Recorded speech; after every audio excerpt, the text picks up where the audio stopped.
En Ómar, frétti vikuna, hvað stendur upp úr hjá þér?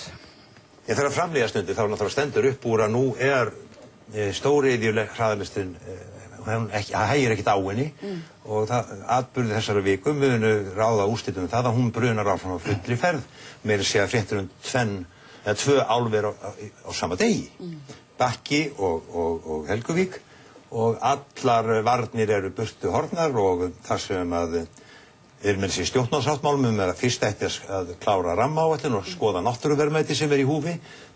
Það svikið og bara langur bunki af kosningalóður. En úrskurinn núna, Þórunnar umhverfisráðherra, hún talar að hún sé ósátt við að þurft að úrskurða með þessum hætti, en hún hafi sjálfur sér ekki getað neitt annað en að ramma þessara laga. Já, sko, þetta sagði Jóni Bjartmarz líka Gjábakkaveg að það væri ekki hægt. Össur Skarphéðinsson sagði að hann gæti ekki hrundið rannsóknarleyfi í Gjástykki sem var á mjög hæpinn lagalegan hátt samþykkt nokkrum dögum fyrir kosningar og algjörlega siðlausan hátt. Og mér finnst mjög algengt að þingmenn láta oft eins og að lög sem eru í gildi hafi dottið að himnum ofan bara frá Guði sjálfum. En það var nú bara þeir sjálfir sem sömdu þessi lög og þeir sjálfir eru í vinnu til þess að breyta þessum lögum.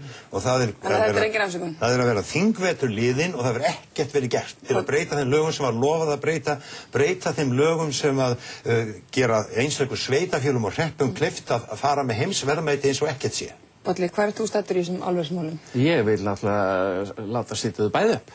Þú vil láta sitja þau bæði upp? Já. En ég náttúrulega alveg sammála Ómari að því að það veit náttúrulega enginn meir en hann okkar fallegu náttúru.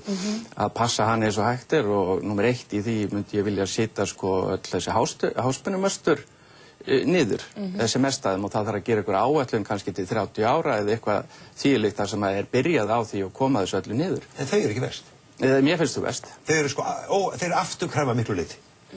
Ég vildi bara koma því að hérna, þó það er ekkert annað sem ég geti sagt við ykkur í kvöld, en Leirhnjúkur og Gjástykki. Ef þessi 2 svæði verða tekin, þá jafngildar það því að taka Öskju og Kverkfjörð. Og fyrir þessa orku sem þarna á að fá, 40 megavött, skapast aðeins 30 störf í álveri. Fyrir eyðileggingu. Ég skal einhvern veginn seinna útlista nánar af hverju Gjástykki og Leirhnjúkur eru svona merkileg að þau alveg hreindur í jafnóki Öskju. En Bolli, nú túr svona viðskipti í lífinu og það eru margir sem að vara við því og meðal annars vinkunaði formaður Samfylkingarinnar, Ingibjörg Sólrún.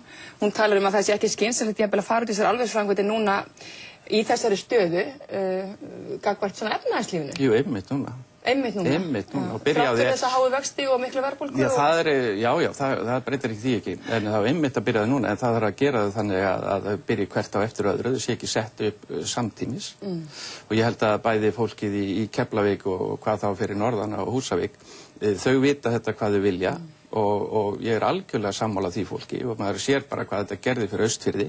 Þannig ég er algjörlega hlynntur þessu, algjörlega, en ég veit líka að það sé farið eftir Ómar Ragnarsson og öllu því góða fólki sem vinnur með honum að náttúruvernd og það sé þeirra orð hafa gert það að þetta er miklu meira vanda til þess að verka heldur en áður.